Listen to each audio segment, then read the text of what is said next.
We are live. Welcome back to another Bleav in Mavs with Mo Murphy. As always, I am your host, Mo Murphy. And it's been a week. It's been a week since the Dallas Mavericks have lost. A little over a week since the Dallas Mavericks lost in 5 in the NBA Finals. Obviously did a Game 5 preview. Then I did a draft preview right after that with my guy, Stephen Gillespie over there at No Ceilings NBA. So the first round happened. So we're going to talk a little bit about that. We're going to talk a little bit about some of the moves that the fans would love Dallas to see, as opposed to maybe some of the moves that I think they will make. So we'll be talking about that. But first and foremost, before I go and talk about this, I do want to say rest in peace to Coach Ben Smith. That was my AAU coach. He was more than that. He was like a father figure, one of my close homeboys growing up. That was his dad. So I do want to say rest in peace to Coach Ben, coach of the Clearwater Heat Wave and the Tampa Bay Tar Heels. Lost a good soul to cancer. So before I go on, I just want to say rest in peace, Coach Ben. We love you. You will be missed. And something that I've been dealing with, the past couple of days. That was definitely somebody that was very dear to my heart. Probably saved a lot of us from ourselves over there at that high school age, being able to play AAU, one of the teams that I played for. And that was, a clique type family type of environment. So I do want to say rest in peace, Coach Ben. And Cam, we got nothing but love for you. Miss Aaron, Jessica, Jasmine, love y'all. So sorry about that. And start this show somber, but the Dallas Mavericks obviously got eliminated. We talked about that. We talked about, if you go to the last episode and check out the draft preview. So the NBA draft happened, right? So, man, the first round was a heck of a first round, especially when you look at it, because going into, the first round, the night of the first round, it was like, oh, this draft is so weak. There's not really a lot of teams that were actually going to improve in a way. These prospects, we're not very familiar with them and a lot of things. And I think that's the separation sometimes too, as well, when you don't have true superstars in college, because some basketball fans, like, they watch the NBA but don't really watch college, and there's some people who watch college and don't really watch the NBA. So when it comes to some of these guys, like a Dalton Connect who falls to 17 to the Lakers, we're going to talk about that. But like, he was, if you watch college basketball, you probably thought he was going to be one of the top 3 or 4 picks. Shoot, almost every scout thought he was going to be locked in top 10 easily. Like, he was a top 10 pick everywhere. So there's that discourse. But when you look at some of the grades, right, like through the first round, I mean, obviously, like, so the Lakers got the highest grade at pick number 17, taking Dalton Connect. They got an A+ grade. This is coming from ESPN. Now, the Dalton Connect situation is for the simple fact, like, he fell because of his age, but like, this was a top 5 to 10 prospect that fell and got picked at 17 to the Los Angeles Lakers in new head coach JJ Redick. So I think, like, for value, that probably was one of the best picks. Now, one of our Western Conference Finals foes, the Minnesota Timberwolves, I think what they were able to pull off yesterday was very solid for them. They was able to get Rob Dillingham in a trade. They were able to get Rob Dillingham in a trade, and they were also at pick 27 able to get Terrence Shannon Jr. Now, I know Terrence Shannon Jr. was going through a lot of things off the court. He was found not guilty. Shout out to that young man for being able to fight through it, being able to pursue and be able to hear his name called in the first round of the NBA draft after, having to go through all that since the end of the season. That's not easy for anybody, especially when it comes to be, it appears that you end up falsely accused and, you beat the charges and then you got to focus and prepare for the NBA draft, but you're also dealing with all this legal stuff. So shout out to Terrence Shannon Jr. I think that was an amazing moment. That long hug with his mother as well. Like, you could tell, like, that was a sigh of relief from the family. That was it was deeper than being proud. Like, through all this, and you still were able to, be able to reach your dreams. And so for Minnesota, though, like, having Terrence Shannon Jr. and Rob Dillingham, being able to pull him away from the Spurs after the Spurs had taken him 8, and it really seemed like the Spurs were going to keep him and have Castle and Dillingham, paired up with Wemby coming up for the future. So it looked like the Spurs was really on to something. You get it, it's announced that Dillingham goes to Minnesota, and now you're looking at Minnesota. The pick hadn't happened yet for Terrence Shannon Jr., but then he gets picked, and you're like, man, they got some Mike Conley's getting up there in age. He's not going to be a Wolf for forever. And they got some guards that could go alongside Anthony Edwards.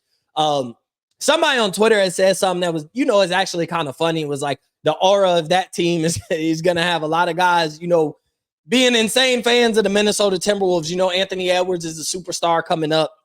Rob Dillingham's a guy who he has this aura, that term that everybody's like loving to use, especially nowadays in this new age. I understand it.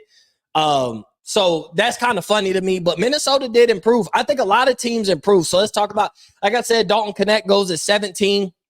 Jared McCain to the Philadelphia 76ers at the pick before 16. ESPN gave them an A grade for that. Khalil Ware at 15 gets, Miami gets a B+. I think they find a big man that they've been searching for. I know we don't expect, here's the thing, we don't expect rookies to be impact players, but like some of these guys that played in college for multiple years, look at Jaime Jaquez, like instant impact, right? I think Dalton Knecht will be an instant impact on the Lakers. Some of these guys that have played in college for multiple years, like you think they won't have this instant impact, but like they're more NBA ready. They're more to compete. They don't have to grow into themselves and start becoming the best version of themselves at 23, 24, 25, and so on into the prime of their career. Sometimes they're more ready than that 18, 19-year-old guy. Now, when they're both 26, that 18, 19-year-old may end up being the superstar, and the 23-year-old that you drafted may not. But he's been a solid, very good contributor for the past 4 or 5 years. He just doesn't have that superstar ceiling. So I think when you look at this draft, I think a lot of teams that drafted got some quality role players that I think are going to contribute to these teams right away. Another team that we're going to have to see in the Western Conference that I think had a really good pick was the Denver Nuggets. They were able to trade up to pick 22 and take Deron Holmes. He's been a guy I've been watching, at Dayton the past couple of years. Like, he's a guy that I think adds a lot of value. He's going to back up Nikola Jokic, so you don't really expect him to be the starting center. Obviously, you have a 3-time MVP, but like Denver needs some quality backups on top of the fact, like, you're going to need some depth, but you might not even be able to fully keep your core together. Like, when teams win, what happens is the price goes up on a lot of these guys. And so it's tough to keep everybody that contributed to a championship just 2 years ago and help get you in a second round, 7-game series against Minnesota. But the reality is you can't keep everybody. And so when you're looking in the draft, you're looking at a guy, hey, Deron Holmes might replace X for who we might lose via free agency or whatever it may be. And I know Denver's main focus is like the big thing is they may lose KCP. So how does a Deron Holmes, who's going to back up Nikola Jokic, like, how does that help the Denver Nuggets with what they're going to lose with KCP? Well, free agency is coming up. The draft is not the only way to get your answers. It seems to me like all these Twitter GMs think the only way to find the answer is any trade that happens as soon as the season's over or the NBA draft. But free agency is around the corner. They're going to be able to figure some things out. So I do love that. The Knicks I didn't expect craziness for them from the draft for the simple fact, they made that trade for Mikal Bridges. I know there's a lot of, I don't want to say a lot. I don't want to speak for everybody, but there's been some Mavericks fans that have a lot of interest in Mikal Bridges. So, yeah, we didn't get him. That was a very steep price that the Knicks were willing to pay, but they've also stashed picks. They can make some other moves now. Financially, I'm not sure what other moves they make, but they got some draft capital and some assets to make a move or two throughout the season. We know everybody looks to make major moves during the trade deadline. So I think the Knicks were able to afford that asking price for Mikal Bridges. I think it might have been detrimental if Dallas would have tried to do it. Now, I know everybody's like, okay, Dallas is going to be picking in the second round. We're trying to get rid of Tim Hardaway Jr. Our eyes are on Landry Shamet. We've called the Portland Trailblazers. A word on the street, the initial offer that we tried for Jeremy Grant, they're not entertaining right now. But at the same time, like, you never put your best offer on the table. You put an offer out there. You let the team deny it, but as long as we can have some discourse, we can work from there. So what I love about the Mavs probably trying to get Jeremy Grant is that it wasn't a total shutdown. It wasn't Portland's not looking to move Jeremy Grant. It wasn't that it was such a laughable offer that it just, the initial offer, we denied. It's going to take a little more than that for us to get up off Jeremy Grant. Mind you, you got some young pieces now trying to get a Jeremy Grant. I'm not saying that you're not trading Derek Lively or necessarily Gafford or PJ Washington, but you got to find a way to match money, especially with these apron rules. I advise y'all to go look into it because I'm still reading about the apron rules and the first apron, second apron, the hard cap.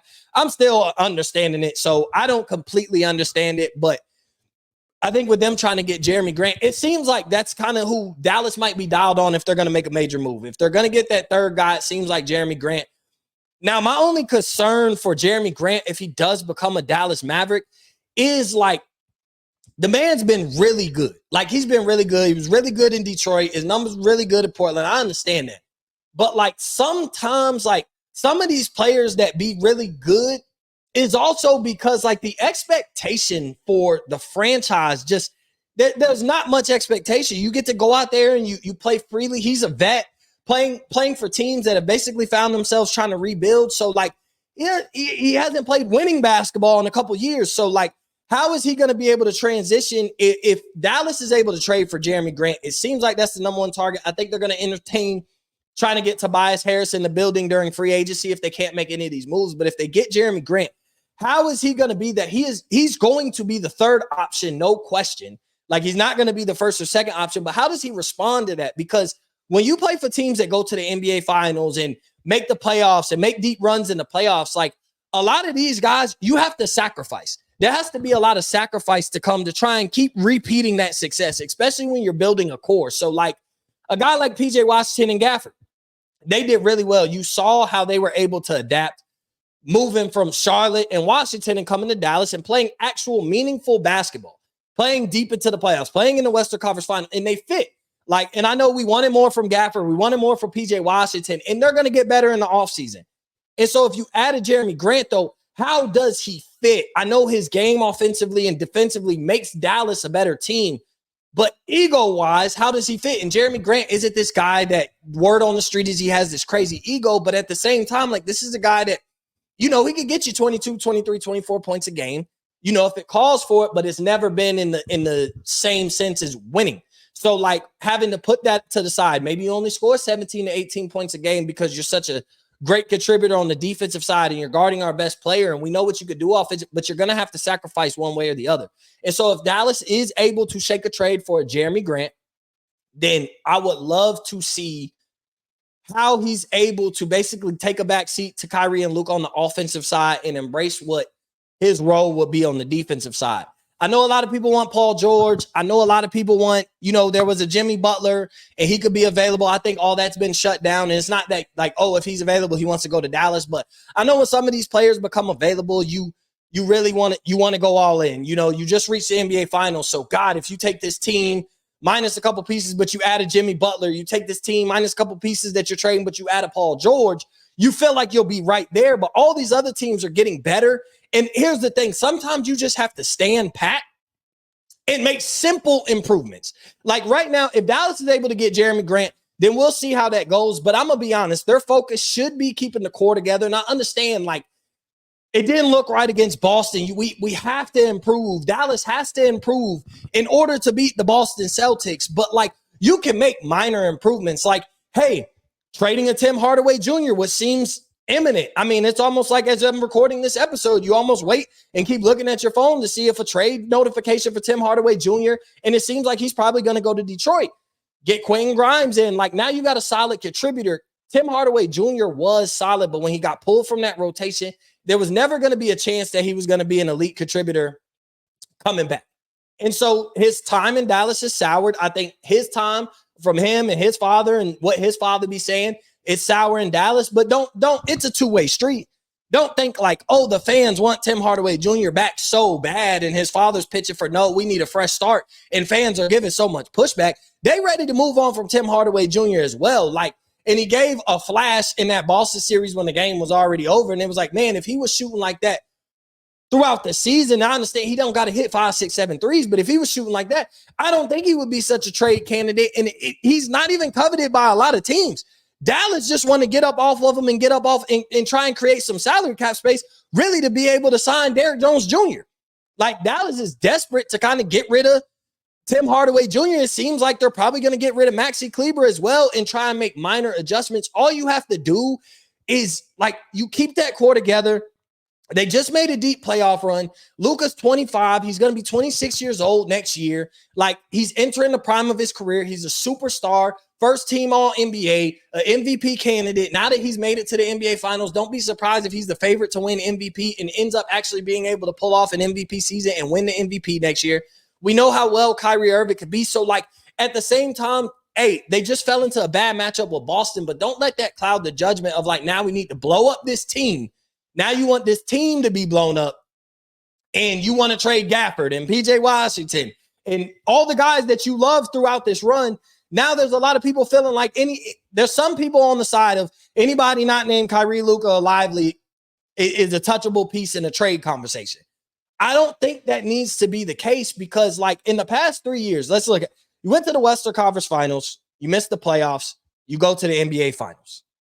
In a 3-year span, everything you've done, like, okay, maybe you make the playoffs last year, but you end up basically tanking to keep your top 10 pick, and you end up getting Derek Lively. So the scenario of you missing the playoffs turned out to be a young center that looks like he's going to be a star in the making for Dallas, for his role in Dallas. I'm not talking about a superstar, but he's going to be one of those guys that I think Dallas Mavericks fans are going to love for some years. He's going to be very valuable here. He's going to do some great things for this organization. But you've been to a Western Conference Finals and the NBA Finals. So, like, the Mavericks aren't so far off of being able to win off the back of they have a great player in Luka Doncic. They arguably got the best player in the NBA in Luka Doncic. And so sometimes you just have to surround it perfectly, and you might just be a piece or two short. But the piece is not necessarily it's not another star player. It's depth and quality contributions consistently. That's what Dallas needs. A little bit more depth of quality contributions that will contribute consistently.